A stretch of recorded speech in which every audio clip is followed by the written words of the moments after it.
Programang ito ay rated SPG, striktong patnubay at gabay ng magulang ang kailangan. Nagkaaminan na nga si Tanggol at Bubble sa kanilang nararamdaman sa isa't isa.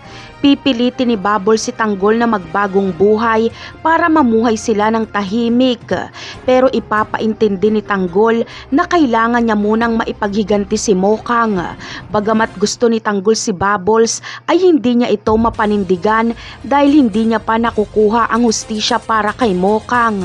Sa kabilang banda naman ay sunod-sunod na nga ang kamalasan ni Olga. Sisingilin na siya ng karma. Mag-isa na lang siya dahil itinumba na ni Tanggol ang kanyang mga loyal na tauhan. At ang nag-iisang pinakamamahal ni Olga na anak niya ay mamamatay din dahil nalalapit na ang pamamaalam ni Bubbles. Ang ama mismo ni Pablo ang magtutumba kay Bubbles. Sa ibang eksena naman ay muling magkikita si Catherine at Tanggol sa burol ni Pablo.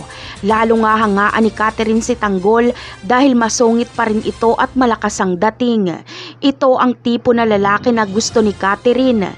Pero ano kaya ang mararamdaman ni Catherine kapag malaman niyang ang lalaking tumulong sa kanya sa Quiapo ay siya rin palang pumatay sa kanyang kuya Pablo?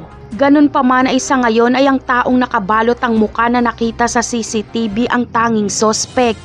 Walang pagkakakilanlan kung sino ito. Ngunit makikilala kaya ni Tinding na si Tanggol ito kapag mapanood niya ang CCTV footage? Malamang ay oo, dahil kabisado niya ang lakad at pangangatawa ng kanyang apo. Pero mananahimik si Tinding sa abot ng kanyang makakaya at ipagpapasa Diyos niya na lang. Napakarami pa nating dapat abangan sa mga susunod na episode. Paalam!